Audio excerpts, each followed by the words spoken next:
Bom, então, de acordo com o PHTLS, ele divide o local da lesão em 3 regiões: a zona de coagulação, zona de estase e zona de hiperemia.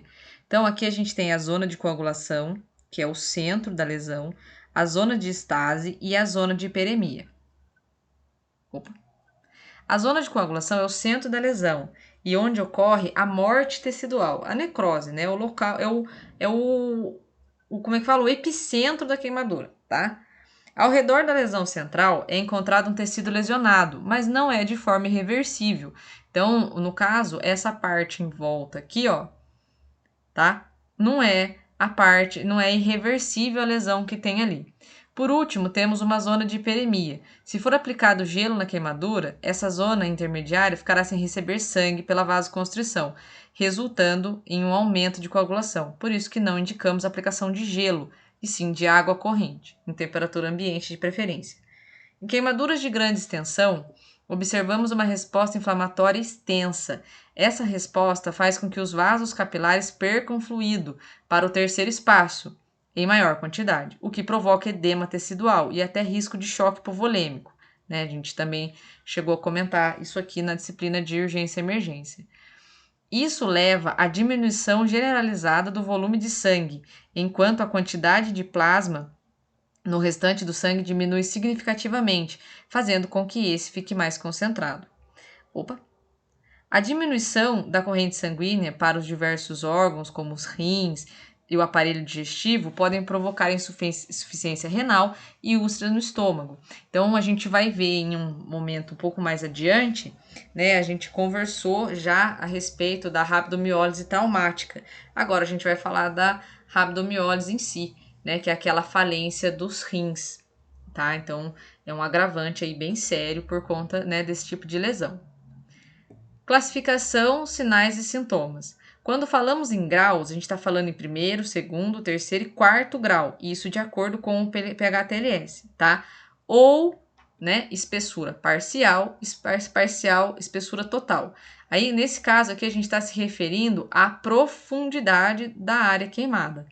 Porém, quando a gente fala em porcentagem da área queimada, a referência é da extensão da lesão, do tamanho da lesão.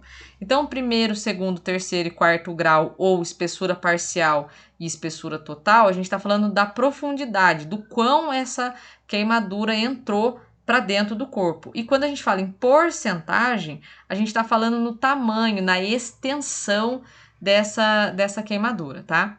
Houve mudanças na classificação da queimadura do PHTLS em 2007 em relação à classificação do manual do Ministério, tá? O PHTLS reforça que a queimadura pode evoluir mesmo após ter cessado o evento causal. 48 horas é o prazo de estabilização da lesão, quando a queimadura deverá ser classificada em superficial, espessura parcial, espessura total e quarto grau. O PHTLS recomenda que nos primeiros atendimentos a classificação da queimadura seja em superficial ou profunda, parcial ou total. Por quê? Porque aqui é o atendimento inicial. De acordo com este protocolo, a ferida, a queimadura evolui, então ela vai mudar essa classificação.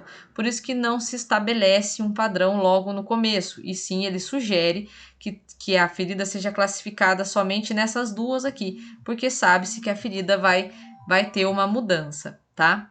Isso de acordo com o PHTLS. O que significa, né, a queimadura de espessura superficial?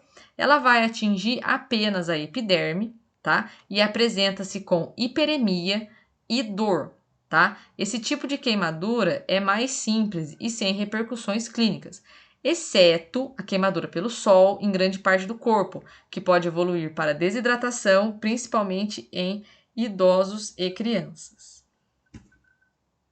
Tá? Então, aqui a gente tem, né, o desenhinho. Vocês devem se lembrar desse desenhinho do exercício de nivelamento que vocês fizeram, tá? Deixa eu tirar aqui. Atenção, na classificação da superfície corporal queimada, as áreas de queimadura superficial não devem ser contadas, tá? Então, isso aqui é muito importante. Queimadura de espessura parcial. Atinge a epiderme e várias partes da derme e se apresenta com a presença de bolhas. Na queimadura parcial, deve-se ter o cuidado para que a zona de estase não evolua para a zona de necrose, né? Para que a zona de necrose não aumente, né? Uma ação que favorece a ampliação dessa lesão é a aplicação de gelo na queimadura. Por isso, o gelo é contraindicado como método anestésico nesse tipo de lesão. As bolhas, né? A gente já falou várias vezes das bolhas, mas aí eu trouxe novamente, né? A questão de romper-se a bolha, mas a gente precisa fazer isso num ambiente controlado, num ambiente adequado, não é para você sair estourando bolha assim de qualquer jeito, em qualquer lugar, tá? A questão é que mudou-se. Até um tempo atrás falava-se que a bolha favorecia a cicatrização, depois provou-se que não. Queimadura de espessura parcial, né? Então aqui tá o desenhinho, ó, tá? Vocês devem lembrar também dessa imagem por conta do exercício. Aqui é legal que ele coloca, ó, 2º grau, tá? Coloca embaixo aqui. Queimadura de espessura total, que seria o 3º grau, né? Se apresenta espessa, seca, branca e rígida, antes denominada de 3º grau. O PHTLS reforça que são lesões doloridas, né? Então, ele coloca que são lesões doloridas. Aparência de couro, coloração branca chamuscada, tecido morto. As vítimas terão dor nas áreas queimadas adjacente à queimadura de espessura total. Queimadura de 4º grau. É uma espessura total com lesão de tecido profundo. Nesse grupo, o PHTLS ainda denomina a queimadura de 4º grau, mas a compara com uma lesão de espessura total, com a lesão de tecido profundo. Por isso, utilizei o termo na descrição.